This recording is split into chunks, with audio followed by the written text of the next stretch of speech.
दोस्तों, पैसे बचाना हम सब चाहते हैं, लेकिन बहुत मुश्किल होता है। आजकल की महंगाई में, आजकल के ज़माने में पैसे बचाना बहुत मुश्किल होती है। लेकिन आज मैं आपको बताने वाली हूँ 5 ऐसे टिप्स जिसके ज़रिए आप, अगर घर की महिलाएं हैं या पुरुष हैं, कोई भी बचा सकता है मैनेज करके।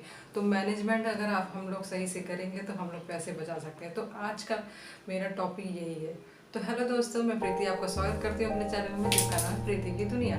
तो आज मैं आपको बताऊंगी वो 5 टिप्स जिसके ज़रिए आप पैसे बचा सकते हैं। अपनी रोज़ के खर्च से भी पैसे की बचत की जा सकती है, और इसमें महिलाएं जो है ना वो सबसे आगे। मेरा चैनल पहली बार देखा है या मेरी शक्ल पहली बार देखी है तो मेरे चैनल को प्लीज़ लाइक, सब्सक्राइब, कमेंट करना ना भूलें अगर आपको अच्छा लगे तो। दोस्तों, मेरा फर्स्ट पॉइंट जो है वो ये है कि कैसे महिलाएं पैसे बचा सकती हैं। तो सबसे पहले मैं अनुरोध करूंगी कि परिवार के पुरुषों से कि पूरी तरह से घर का मैनेजमेंट जो है ना वो हम औरतों के ऊपर छोड़ें। इसका क्या मतलब है कि आप पूरी तरह से उन्हें उनके काम में, उनके घर के काम में कोई भी दखलंदाजी ना करें। क्या आप इतना पैसा दे दीजिए जितना मतलब आपको खर्च करना है। अपने सैलरी, अपने पैसे कमाई के हिसाब से आप अपने घर की महिला को पूरी तरह से पैसे दीजिए और उन्हें बोलिए कि इतने में ही पूरा महीने का खर्च करना है। तो वो कैसे मैनेज करती हैं, पूरा मैनेजमेंट कैसे तैयार करती हैं, वो पूरी तरह से उनके ऊपर छोड़ दीजिए। आप किसी में भी दखलंदाजी ना करें। घर का मैनेजमेंट पूरी तरह से अगर औरतों के हाथ में रहेगा ना, तो दोस्तों सच में वो कैसे मैनेज करना है, क्या मैनेज करना है, कहाँ से कम और ज़्यादा करना है, वो हम महिलाओं को अच्छे से पता होता है। क्यों पता होता है ना? तो पूरी तरह से महिलाओं के हाथ में घर की बात सौंप दे। मतलब 1 महीने करके देखें। अगर आपके हिसाब से सही नहीं लगता है तो हमें आपको घर के पुरुषों से मैं जोर नहीं करूँगी, क्योंकि अगर हमको महिलाओं को पता होता है कि हमें अगर इतने में ही चलाना है तो हम उसे उस हिसाब से ही खर्च करते हैं। तो हम कहाँ कटौती करनी है, कहाँ नहीं कटौती करनी है, वो सब हम देख लेते हैं। तो फर्स्ट पॉइंट मेरा बहुत ही क्लियर। अगर आपको समझ में आ गया तो कमेंट करके ज़रूर बताइए। अब मेरा अनुरोध घर की महिलाओं से है, घर से महिलाओं से है। अगर वो ऑफिस में भी काम करती हैं या घर में भी रहती है तो कैसे मैनेज करना है।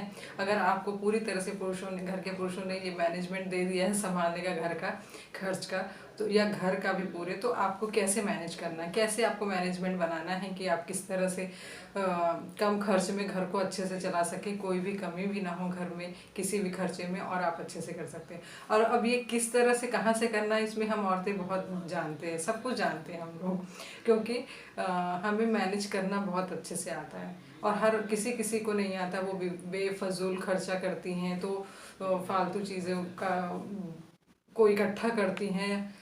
अगर हमको मैनेजमेंट मिल जाता है ना दोस्तों, तो हमें क्या होता है ना, टेंशन हो जाती है कि हमें इतना ही मिला हुआ है, हमें इसमें ही सब कुछ खर्च चलाना है और क्या करना है, कैसे। अब वो हम कैसे कर सकते हैं कि अगर हम सब्जी ठेले पर से ना लेकर सब्जी मंडी जा सकते हैं, वहाँ थोड़ा कम खर्चे में मिल जाएगा, सस्ते में मिल जाएगा। उसमें हमारा क्या, पैदल चल के भी जा सकते हैं। अगर नज़दीक में है तो क्या, हमारी थोड़ी वॉक भी हो जाएगी और हमारे पैसे भी बच जाएंगे। और जैसे हम आयरन के लिए कपड़े बाहर देते हैं, अगर वो चीज़ें हम घर में कर लेते हैं थोड़ा समय निकाल के, तो वो पैसे हम बचा सकते हैं। तो इसके लिए पुरुषों को परेशान होने की ज़रूरत नहीं है, क्योंकि महिलाएं कहीं ना कहीं से जुगाड़ कर लेती हैं कि क्या किस तरह से मैनेज करना है, कहाँ से क्या बचाना है। तो हमको आदत हो जाती है, हमें समझ में आ जाता है कि अगर हमें इतने ही पैसे मिले, हमें उसमें ही पूरा महीना चलाना है, तो हम थोड़ी ना बेफुजिल खर्चे जो हमारी होती है ना फालतू इधर उधर की, वो हम छोड़ देते हैं और उसको कैसे मैनेज करके संभाल लेते हैं। तो ये सेकंड पॉइंट था मेरा। तो आप अपना व्यू ज़रूर बताइए। अब थर्ड पॉइंट हमारा है दोस्तों कि हमें कंपेयर करना बंद करना पड़ेगा। हम औरतों को, हम महिलाओं को कंपेयर करना बंद करना, तुलना करना, किसी के साथ हम अपनी तुलना करना बंद करना पड़ेगा।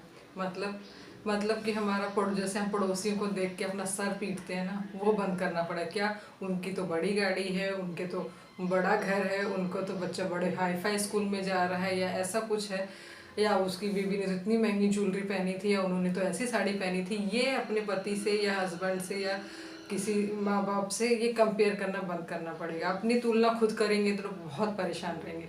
आपका जो है जितना है, अब क्या है ना, उनकी सैलरी ज़्यादा है या वो उनका बिजनेस है, आपकी नौकरी है, तो इस हिसाब से उनके बच्चे नहीं हैं, आपके पास बच्चे हैं, खर्चे ज़्यादा हैं, तो उनका एक बच्चा है, आपके 2 बच्चे हैं, तो वो बहुत अच्छे बड़े स्कूल में पढ़ा सकते हैं। और आपको 2 बच्चों को देखना है तो आपको अपना बजट भी बनाकर देखना पड़ेगा। तो इसलिए ये तुलना करना आप बंद कर देंगी ना, तो आप खुश रहेंगी और आप पैसों की बचत भी करेंगी क्योंकि शो ऑफ करके अगर आपने बच्चों को डाल दिया बड़े स्कूल में और आप नहीं पढ़ा पाए, 2 बच्चे हैं क्योंकि आप मैनेज नहीं कर पाए, तो फिर मुश्किल हो जाती है। तो किसी जो जिसका जितना है ना, वो आपके काम नहीं आने वाला है, आपका अपना ही आपको काम आने वाला है।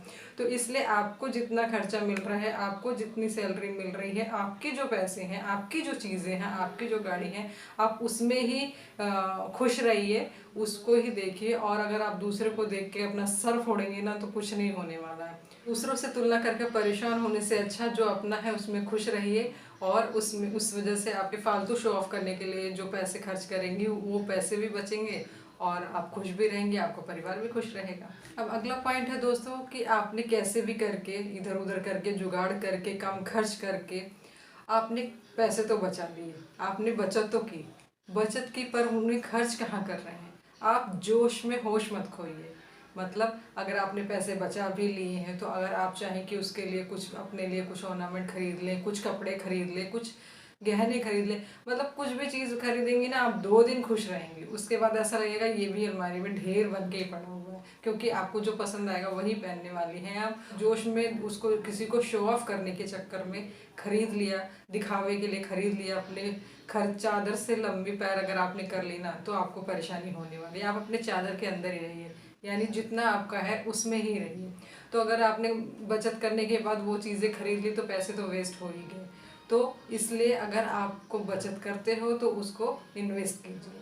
हमारा लास्ट पॉइंट 5वां है, और ये है कि इन्वेस्टमेंट सही जगह करिए।